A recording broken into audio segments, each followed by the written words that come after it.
Hello, everybody. We're about to give a nice little Joker non-spoiler review, aren't we? Yes, we are. It's me and my girlfriend Celeste, and we're gonna give just our general opinions, non-spoiler. So don't worry, we're not gonna give anything away in the movie that isn't necessarily like in the trailers or anything. So I guess I'll give my little quick opinion first. I thought this movie was exactly what I was expecting. It's one of those movies that the trailers really depict exactly what is in this movie. It's not like one of the what do we call it? Like the It Comes at Night trailers or Ad Astra, like where it advertises something that it's completely not. It if anything, it advertises less than what it is, and that's what I love about it. Exactly. It tells you exactly what it's about, and the movie does have a lot of surprises in store.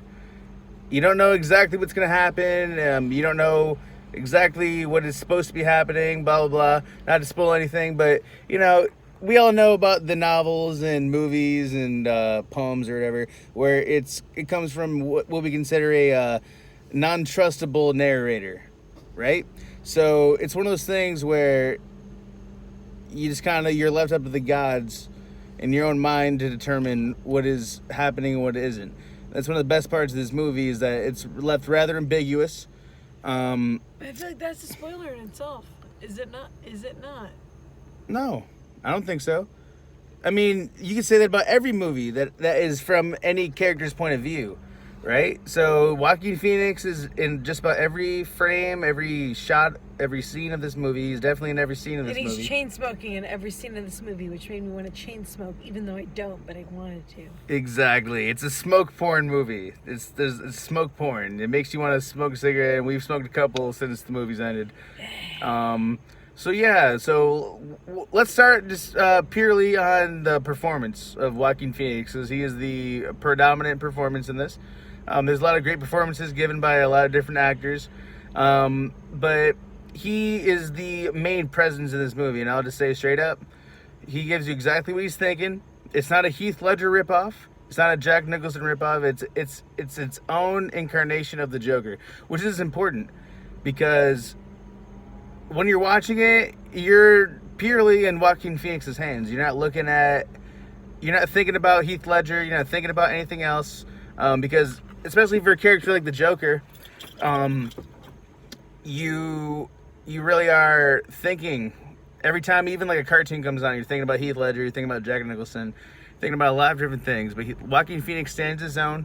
He gives a very unique Joker performance with his own set of mental quirks, his own little facial expressions, and I'll say that it's unique. What would you say? I would say that his performance literally makes me want to watch the movie again, just because everything that he does adds something so unique, and also his desperation for any sort of like human consideration, like any sort of like anything that's going to get him recognized, he finds so fascinating, and I love that about the character, and I just want to watch the movie again just to like experience him again doing what he was trying to do. It's something totally different from what any other Joker has done, and I'm so happy and refreshed because I was really done with what has been happening. So yeah, it kind of washes the taste out of your mouth of the Jared Leto performance, which I've always said the Jared Leto thing is like, it's hard to judge on its own because he was only in the movie for like 2 whole minutes. You could tell his part in that movie in Suicide Squad was cut down extremely. So I almost don't even count in my mind Jared Leto to be like an actual like real fully realized Joker, because he's more of just like he's more like an extra in that movie in some weird ways. But okay, so Joaquin Phoenix, very original performance in terms of terms of filmmaking. This is not this is clearly not in the universe of Christopher Nolan's Dark Knight trilogy. This is not in the universe of Tim Burton. This is almost a realistic depiction of what Gotham City would actually be like. And in those terms, it deals with almost like the Nolan trilogy, but not quite the same. It deals with a lot of real world consequences of basically what I'll say bad behavior, and just in terms of how a person is molded by the society that they're living in. It was perfect, you know, because it isn't really, it does not necessarily even put him in a good light. Quite contrary to what a lot of reviewers have been saying, what a lot of journalists have been depicting in this movie. It is purely, it's like unpolitical in a lot of ways. It's not Republican, it's not liberal. I honestly have not even, I haven't read any news articles or any reviews of the movie because I wanted to make it, you know, pure for myself. And I really do find that there is, if anything, it gives a real portrayal of what somebody suffering from any mental disorder to that scale would feel like. And I think that's, it's really important. And if anything, it shows, if anybody is protesting or thinking that this is something that shouldn't be shown, if anything, it should be shown and it should be depicted because it's an honest, in a certain way, a portrayal of what certain people who are going through what the character was, feel like. Yeah, I would agree with that. You know, it definitely puts you in the shoes of this character. It is definitely a character study movie. You don't really see it from anybody else's perspective than Arthur Fleck / the Joker. So, yeah, it's just really a character study. You get into the mindset of how a person like this is created and how a person like this thinks. And that at the end of the day, we all just need understanding and to feel like we're heard in life. And this movie really does depict a person who is just teetering on the edge. I feel like there's millions of these types of people living in this country or all around the world.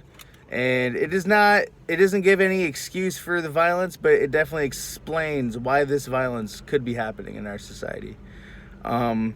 So in all, do you have anything to say about just the film in general before we end this non-spoiler review? No, I don't. We've said a lot already. Spoilers, so I don't even want to say anything about it because everyone should just go see the movie. Yeah, exactly. If you want to go see the Joker movie, it's Thursday night. Go see it tomorrow night, tonight, whatever the fuck. Go see this movie. It's exactly, if you're one of those people where you watch a trailer and you're like, I want that exact movie on the screen, that's exactly what you're gonna get. And then some, because you don't know where the movie's going just from the trailer, you know? You don't know exactly where it's coming from. So I guess it's time for the rating scale. Would you prefer a 1 through 10 or like an A through F? I don't like A through F. All right, so 1 through 10. Yeah. What would you rate this movie on a 1 through 10? In terms of 10 is like, let's put it this way. We're going to create our own little rating scale. A 10 is exactly what the movie should be, but also like a 10 is representative of a perfect film. And a 1... God, I would say like a 9.5 through 9. Is there anything... I mean, I don't even know what more I could have wanted. I've been so disappointed from movies, and that's horrible to compare. Yes. Like, what I've been feeling We've been recently. very disappointed from many movies. So, yes. Yeah, like, I would say, like, closest to a 10, but without being give pretentious. like a point scale. So, like, blah, point, blah. What would you give this movie? 9.6. Yeah. Almost a 10 if we were gonna round it. So like, yeah. Is there anything you wanted from this movie you didn't get? No, I wanted. I was my expectations were low, and I received everything I wanted and more. And I still want to think about it more and want to watch it again. So I mean, what the fuck? I mean, I would pay again to watch it again, and I don't pay for shit. So this true. is good. Yeah. No, she pays for more stuff than you'd imagine. So, for my own rating scale, like a 10 is like a perfect, like a Shawshank Redemption level movie. So I almost agree with your rating. It's like, what do you expect from this movie? What do you want from it? I'm gonna watch this again. That's what's up. Yeah, exactly. And it's the type of movie where it has replay value. You want to watch it again. after you're done with it, you know, I would watch it again right now. I would start it Yeah. over again Yeah. if I could watch my apartment and smoke it with cigarettes, because it's basically cigarette porn. It's one of those movies where it's just cigarettes in every scene. For no reason, but it's so applicable and great. All right, so my rating would be based on like for my rating scale, a 10 is like Shawshank Redemption. So for me, I'm gonna give it like a 9.1, right? But then again, for me, the Shawshank Redemption is like a movie about inspiration and hope, and this is like the anti that. It's like, it's not about hope, it's not about inspiration, it's about when you fuck people over and when you do nothing but judge people constantly, you get what you deserve.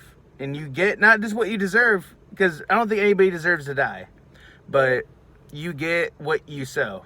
You sleep in the bed that you basically make, you know? So 9.1 for me, it's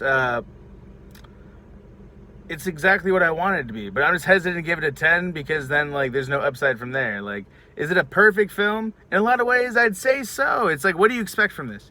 If you expect a Joker in like a origin story in its own little universe, and that's another thing too, is that in the I guess the new branch of DC filmmaking, they're gonna start making movies that aren't connected to anything else. It's just gonna be its own little standalone movies, much like the comic books have been.